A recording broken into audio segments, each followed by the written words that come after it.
We want to continue discussing the question of the ongoing relevance of Torah. We reiterate that Torah was given as a gift of God to Israel, that in and of itself it is light and life. We reiterated that it was given to be passed on in observance and obedience through the generations. We also came to see that, as written, that the majority of the commandments have not been fully observable for most of Israelite Jewish history, that most of the forever and for all generations commandments, along with the actual bulk of the chapter material in the Torah, cannot be observed without the Jewish people being in the land with a functioning temple, priesthood, etc. We've asked the question, then what then has changed?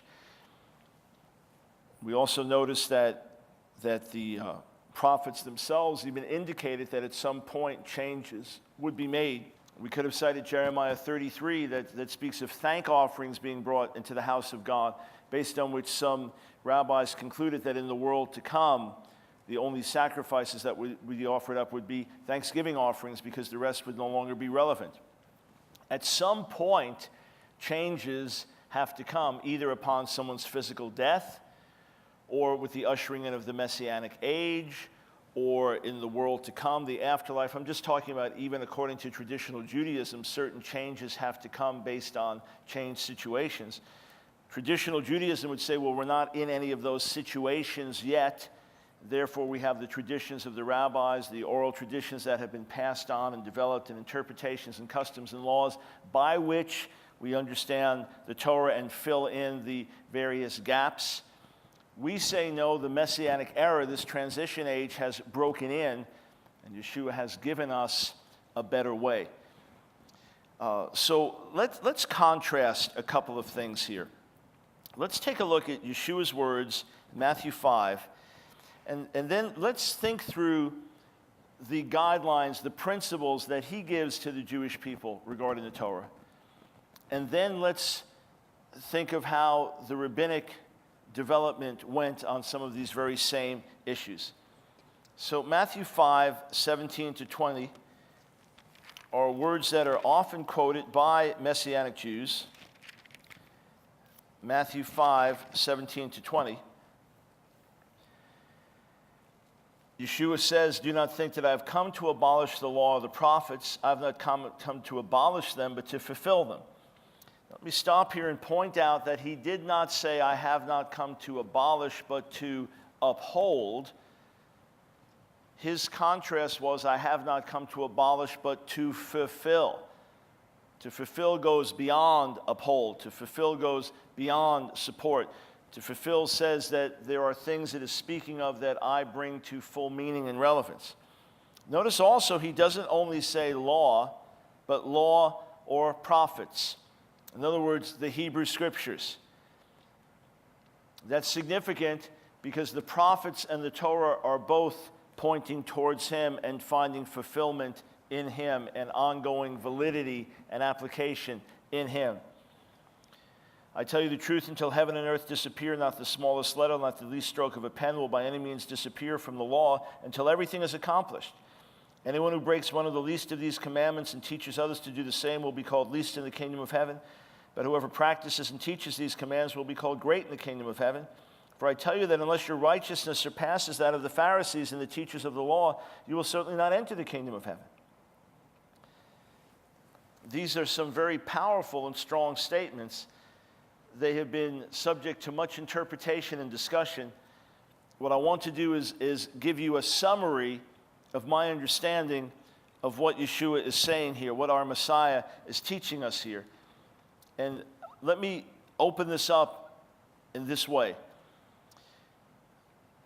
If you will read some of the ancient Jewish sermonic material, you'll often find that it will have an introduction, a prologue, a preamble of some kind, an introduction, then it will have the heart of the message, the teaching, preaching, and then it will have a final exhortation, a final word. Many scholars see the Sermon on the Mount as following the same pattern.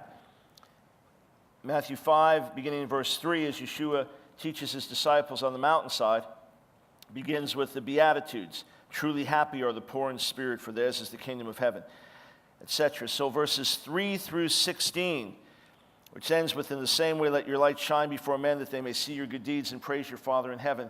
Many scholars take that as the prologue, the introduction of the sermon. It carries weight, it's important, but this is the introduction. Then the main body of the sermon begins with verse 17, do not think that I've come to abolish the law or the prophets. Let me show you where the main body of the sermon ends. Scholars would use a phrase, inclusio, referring to the end of a particular section. You start here, you go up this far, it ends here, and everything on the one side is looking forward to the end, and then the end is reaffirming what was said at the beginning. This is done often by using a similar phrase or a similar expression to signify, okay, we began here, we're going to end here. Before I show you in Matthew 7, let me just give you an example. Take a look in Ephesians, the 3rd chapter. We have an example of a long parenthetical speech by Paul. Ephesians 3:1 starts with the words, for this reason I, Paul, the prisoner of Messiah Jesus, for the sake of you Gentiles. Then the NIV has a dash. Then he goes on with an extended, very rich, very deep teaching. And then chapter 4, verse 1 starts with, as a prisoner for the Lord, then I urge you to live a life worthy of the calling you have received. So in this case, this is not an example of inclusio. This is an example of, here's a main point that's being made. Now I'm going to go off and say something else. Now let me come back to the point where I was. And it's marked by using the exact same phrase. Other places, there's an argument he's giving. He begins with a certain phrase, and he ends with that phrase to bring it to conclusion. So take a look in 2 Corinthians chapter 4, verse 1. 2 Corinthians 4:1, therefore, since through God's mercy we have this ministry, we do not lose heart. That's how he starts the chapter. Verse 16, therefore, we do not lose heart. Though outwardly we're wasting away, yet inwardly we're being renewed day by day. There's a whole theme, there's a message he's bringing. He starts here, now he repeats that phrase at the end to bring it to climax, to bring it to conclusion, to sum up what he has been saying. And then he continues to build on that in the next chapter. The phrase law and the prophets, or law or the prophets, is not commonly found in the Gospels. It's just found a few times. You only find it a few times in Matthew, but you find it twice in the Sermon on the Mount, at the beginning of the sermon and at the end of the sermon, to tell you that everything in between is the exposition of this theme about the law and the prophets. Matthew 5:17, do not think that I've come to abolish the law of the prophets. Matthew 7:12, so in everything, do to others what you would have them do to you, for this sums up the law and the prophets. And then what follows, beginning in verse 13, the closing exhortation, enter through the narrow gate, wide is the gate, broad is the road, etc. It leads to destruction. If you just look at verse 12, so, and everything, do to others what you would have them do to you, for this sums up the law and the prophets, that is not summing